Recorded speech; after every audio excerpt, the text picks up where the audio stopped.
Армысыздар ардақтаған ипотекалық дәрігер атты YouTube каналыма қош келдіңіздер. Есімім Рүстем болады. Бүгінгі тақырыпта сіздерге отбасы банкінің аралық займ түрлерін түсіндіретін боламын. Жалпы аралық займның неше нұсқасы бар?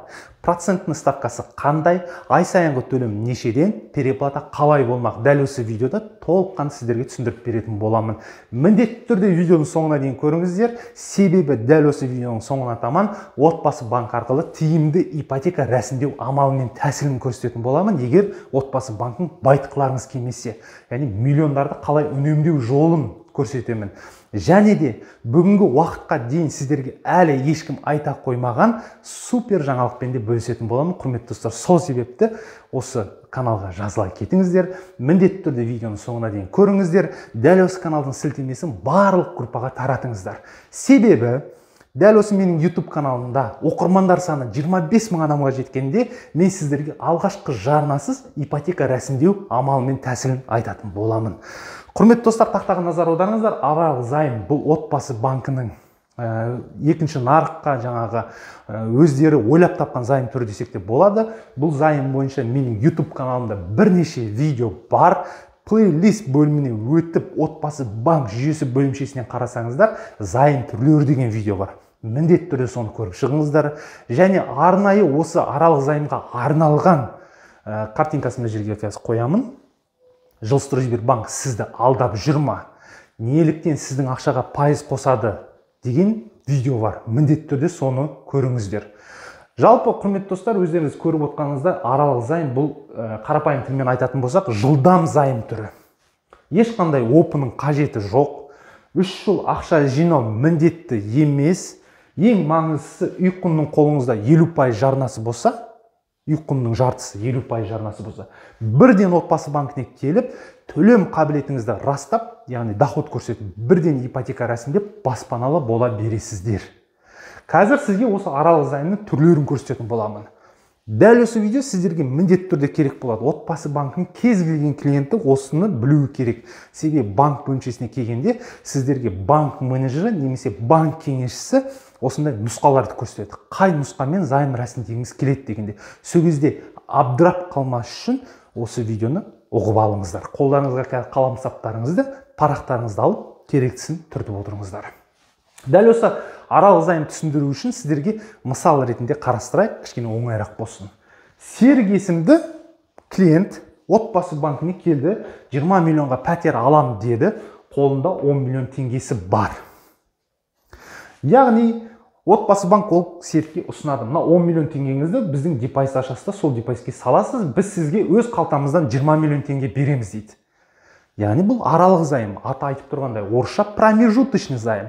Бірінші үлкен пайызбен аласыздар, кейін тұрғын үй займына өтесіздер. Неліктен 20 миллионды өзіміз береміз деп тұр? Себебі отбасы банкінің жинақтау жүйесі, ол жерде ақша жинау керек. Ал Серік келді, ақша жинамай-ақ бірден займ рәсімдегісі келіп тұр. Сол себепті отбасы банк осы аралық займды ұсынады. Серіктің өзі әкелген 10 миллион теңгесін депозитке салады да, оны блоктап тастайды. Яғни ол ақшаны қолданбайды. Түсінікті болу үшін. Банк өз қалтасына сізге 20 миллион теңгені қарызға береді. Себебі сіз екінші нарықтан немесе бірінші нарықтан пәтер тауып қойдыңыз. Ол пәтер иесі сіз 3 жыл ақша жинағанда тоспайды, бірден пәтерін сатқысы келіп тұр, сіз бірден алғыңыз келіп тұр, сондықтан отбасы банк осындай қадамға барады. Ал сіздің жаңа депозитте тұрған ақшаңызға әрине ол жерге жылына 2% вознаграждение банктен қосылып жатады. Кем дегенде депозитіңіз 3 жыл жатады ақшаңыз депозитте отбасы банкінің. Яғни жаңағы оп өсей бастайды вознаграждениеге байланысты. Өнен кейін 20% премия 200 МРП-ға дейін қосылып отырады. Жалпы менің YouTube каналымда жаңағы оп жайында видео бар, және мемлекеттік сыйлықақы жайында да видео бар, оны да көріп шығыңыздар. Енді Серік келді 20 миллионға үй алам деді. Банктың менеджері немесе кеңесшісіне келді, ол кісі расчет жасады да Серікке ұсынды. Жеңіл 8,5%-бен, жеңіл 8%-бен, және стандарт 7,5%-бен ұсынды. Осындай расчет шығып тұр. Қайсысымен таңдайсыз деп.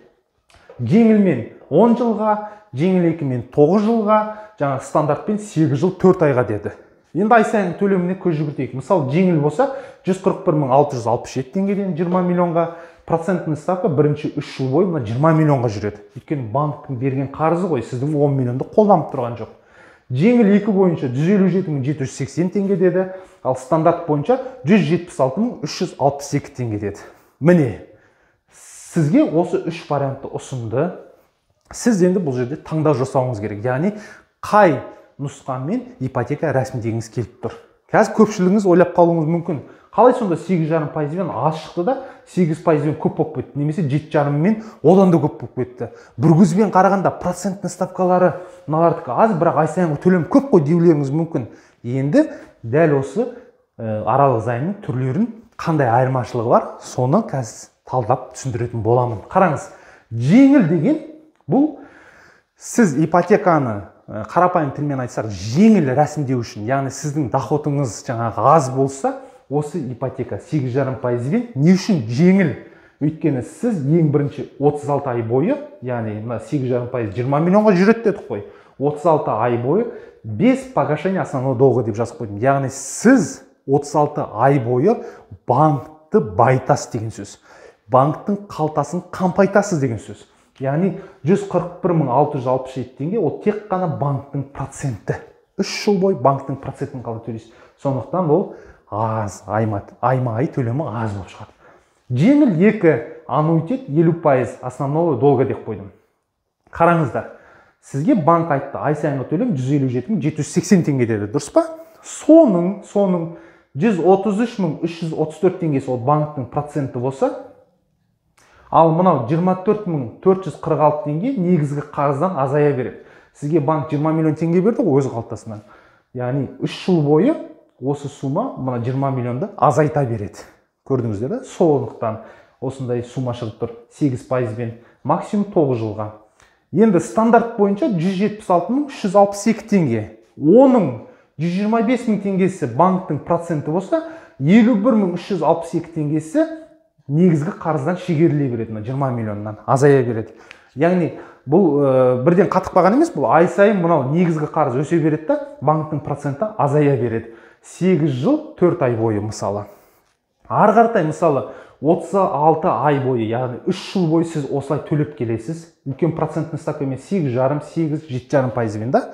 Сіздің мына депозитте жатқан ақшаңыз 10 миллион теңгеңіз ол құрдан құр жатқан жоқ, ұлғайды ғой, ұлғайды. Оған 2% жылына вознаграждение қосылып отты, 20% государственная премия қосылып отты. Ол ұлғайып 3 жыл толады, опыңыз 16-ға жетеді. Сол кезде мына 3 жылдан кейін, яғни 36 айдан кейін, банктың берген 20 миллион, мына 10 миллион теңге жаңа депозитте жатқан ақшаңыз негізгі қарызды жабады, қалған сомасына сіз тұрғын үй займына ауысасыз. Ол кезде переход болады жыл займға. Ол кезде ай сайынғы төлем әрине сәл азаяды. Мысалы, бірінші жеңілмен алатын болса 84 ай бойы 140 мың теңгеден төлейсіз. Ол кезде переплата сізде 6,620,918 теңгені құрайтын болады. Жеңіл 2-мен алсаңыз сіз 36 айдан кейін тұрғын үй займына өтесіз. Ай сайынғы төлем 157.365 теңге болады. Переплата 5,913,220 теңгені құрайтын болады. Стандартпен алсаңыз сіз 36 айдан кейін, бірінші 36 ай 7,5%-бен төлейсіз. Өнен кейін переход жыл займға өтесіз, ол кезде 4,2 және 3,5%-ға дейін төмендейді опыға байланысты. 64 ай бойы 174.675 теңгеден төлейсіз.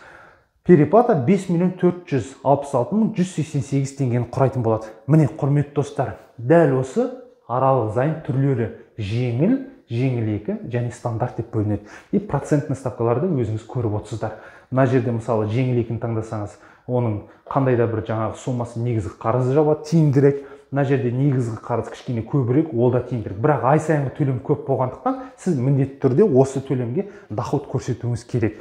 Енді переплата жағына көз жүгіртетін болсаңыз, міндетті түрде стандарттікі аз болады, өнен кейін жеңіл 2-нікі, өнен кейін жеңілдікі переплатасы. Яғни бұл серіктің ешқандай депозиті жоқ, отбасы банкіне келді да, бірден 50%-ын салды да, займ рәсімдеді. Осылай болады ай сайынғы төлемі мен переплатасы. Міне, енді құрметті достар, сіздерге тиімді ипотеканы қалай серік рәсімдеу керек, соны түсіндіретін боламын. Онлайн уступка деген бар. Мысалы, серік келді да, бірден новый депозит ашты да, ипотека рәсімдеп жіберді ғой. А отбасы банкінде, отбасы сайты арқылы дайын біреудің депозитін сатып алуға болады. Яғни дайын біреудің опысын, жаңағы 3 жыл жинақ мерзімі бар, ішінде 50% жиналған депозитті сатып алуға болады. Ондай депозит қалай суммасы? Мысалы, сіз алам деп тұрған үйді қанша миллионға үй аласыз, соны 16-ға көбейтесіз да, 1000-ға бөлсеңіз, сізге керекті вознаграждение шығады міне. Осы вознаграждение деген ОП. Жаңағы менің YouTube каналымда ОП жайында видео бар, міндетті түрде соны көріңіздер, сол кезде түсінетін боласыздар. Яғни бізге 320 мың вознаграждениесі бар, 3 жылдық мерзімі бар депозит сатып алуымыз керек. Ондай депозиттің бағасы, құрметті достар, жаңа мен сіздерге айттым ғой, басында супер жаңалықпен бөлісемін деп. Құдай қаласа, жақын күндері, может 15 марттан, может 20 марттан бастап депозитті сатып алу тиімді болмақ. Яғни бұрын олардың депозиттің мысалы 50 мың вознаграждение болса, ол 2 коэффициентке көбейтілетін, 50 мыңнан артық 100 мыңға дейін вознаграждение болса, 3 коэффициентке, 100 мыңнан көп вознаграждение болса, 5 коэффициентке көбейтілетін. Қазіргі таңда мысалы жақын күндері кез келген вознаграждение 2 коэффициентке көбейтіледі. Яғни бізге керекті 320 мың вознаграждениені 2 коэффициентке көбейтсек, бізге 640 мың теңге керек депозит сатып алу үшін. Біз 20 миллионға үй аламыз дерек, яғни бізде 10 миллион теңгеміз болу керек. 10 миллион теңге алғашқы жарна ретінде, және 640 мың теңгеміз болу керек депозит сатып алу үшін. Көрдіңіздер ба? Яғни 10 миллион 640 мың теңгеміз болу керек депозит сатып алу үшін. Ары қаратай біз дайын депозит сатып алғаннан кейін 5%-бен займ рәсімдейміз. Депозит сатып алғандықтан доход көрсетеміз. Ай сайынғы төлем 162 мың теңгеден болады. 6 жылға займ рәсімдейміз. 6 жылда переплата 1 миллион 664 мың теңге болады. Бағана біз депозит сатып алған ақшамыз бар, 640 мың теңге. Екеуін қоссақ 2 миллион 304 мың теңге общий переплата шығады. Қазіргі таңда депозит сатып алам десеңіз, 320 мың вознаграждение керек болса, ол міндетті түрде отбасы банкінің калькуляторымен 5 коэффициентке көбейтіледі, яғни 1 миллион 600 мың теңге кетеді. Болашақта тек қана 2 коэффициентке көбейтілетін болады. Міне, отбасы банкын байытқыңыз келмесе, миллиондарды үнемдегіңіз келсе, осы тәсілмен ипотека рәсімдеңіз. Немесе хотя бы 3 жыл мерзімі бар депозитті сатып алыңыз. Немесе туған туыстардан, бауырлардан, жақын туыстардан сұраңыз. Может, ерте ашылған депозиттер бар шығар. Солардың депозитін тегін өзіңізге уступка жасап алсаңыздар да болады. Қазір мен мына жерге сілтеме қоямын, немесе картинка, миллиондарды үнемде отбасы банкын байытқыңыз келмесе деген видео бар. Міндетті түрде соны қараңыздар. Енді салыстырып көрейік. Дәл осы онлайн уступкамен депозит сатып алсаңыздар, 2 миллион 304 мың теңге ғана переплата болады. Ал жаңа депозит ашып ипотека рәсімдесеңіз, жеңіл бойынша 6 миллион, жеңіл 2 мен 5 миллион 900 мың, стандартпен 5 миллион 400 мың теңге переплата. Өздеріңіз көріп тұрсыздар, қай займ тиімді. Әрине, онлайн уступкамен дайын депозит сатып алып, ипотека рәсімдеген анағұрлым сіздерге тиімді болады. Миллиондарды үнемдейсіздер. Міне, құрметті достар, аралық займ және оның түрлері, проценттің ставкаларын сіздерге толық түсіндірдім. Тақырыбын болса лайктарыңызды аямаңыздар, түсінбесеңіздер видеоны тағы да бір қарап шығыңыздар, достарыңызбен бөлісіңіздер. Дәл осы YouTube каналға тіркелуді ұмытпаңыздар. Келесі видеода кездескенше сау, саламат болыңыздар.